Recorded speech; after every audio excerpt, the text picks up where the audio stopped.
July is Disability Pride Month, and this year marks the 35th anniversary of the Americans With Disabilities Act being signed into law. The ADA was a hard-won triumph, but activists were willing to risk the entire thing on an 11th-hour fight to remove the homophobic Chapman Amendment. Welcome back to Yesterqueers. My name's Amanda, and I'm a public historian of queer history. Two pieces of context that you'll need before we dive in. The first is that the ADA has an outsized impact on the queer community because the queer community has a higher percentage of people with disabilities than the general population. Today, about 1 in 3 members of the queer community report having a disability compared to 1 in 4 members of the general population. The second is that when the ADA passed in 1990, the United States was still at the height of the AIDS epidemic, and homophobic misinformation dominated the mainstream narrative about HIV and AIDS. The creation and subsequent passage of the ADA is a fascinating study in both the power of organizing and the mechanisms of government. But the basics are it passed the Senate, and then it went to the House, where it got ripped apart and debated for months before finally passing with several amendments, including one proposed by a Democratic congressman from Texas named Jim Chapman. The Chapman Amendment would have permitted restaurant owners and other employers to remove employees with HIV or AIDS from food handling positions. It was supported by the National Restaurant Administration and the National Federation of Independent Businesses, among others. And although supporters admitted that there was no medical evidence that HIV could be transmitted through food handling, Rep. Chapman said, and I quote, "The reality is that many Americans would refuse to patronize any food establishment if an employee were known to have a communicable disease.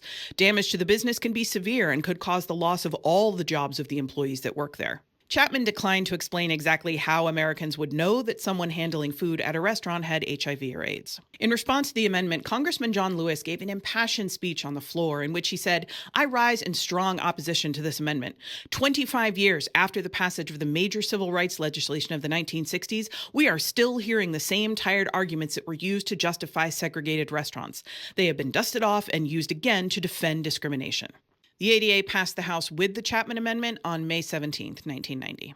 The coalition of activists who'd been fighting for the ADA for more than a decade at this point could have just let this go. Compared to the entire population of people with disabilities in the country, the number of HIV-positive food handlers was negligible, and activists were looking at a guaranteed victory.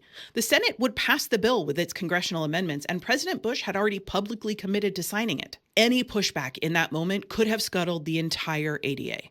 But pushback they did, and hard, determined to stop the bill's passage in the Senate unless the Chapman Amendment was removed. More than 300 groups and individuals went on the record to oppose the amendment, including the Secretary of Health and Human Services. Activists even demanded a meeting with President Bush to ensure that the bill would cover people with HIV and AIDS equally. Tim McFeely, who was the executive director of the Human Rights Campaign Fund at the time, was in that meeting in the Roosevelt Room and was quoted as saying, "I will never forget their principled stand in solidarity with this small segment of HIV-positive workers. So much was at stake for them, and the White House was not responsive to their position." The pushback caused a 2-month firestorm around the bill, but disability activists were eventually able to convince Republican Senator Orrin Hatch to propose a substitute amendment that required the Secretary of Health and Human Services to come up with a list of contagious diseases that could be communicated through food handling. HIV was not on the list. The Senate passed the Hatch Amendment on July 11, 1990, and the House accepted the compromise language, leading to passage of the Americans with Disabilities Act without the homophobic Chapman Amendment. President Bush signed it into law on July 26, 1990. That's it for today. As always, more information, including sources and further reading, is available in the usual place.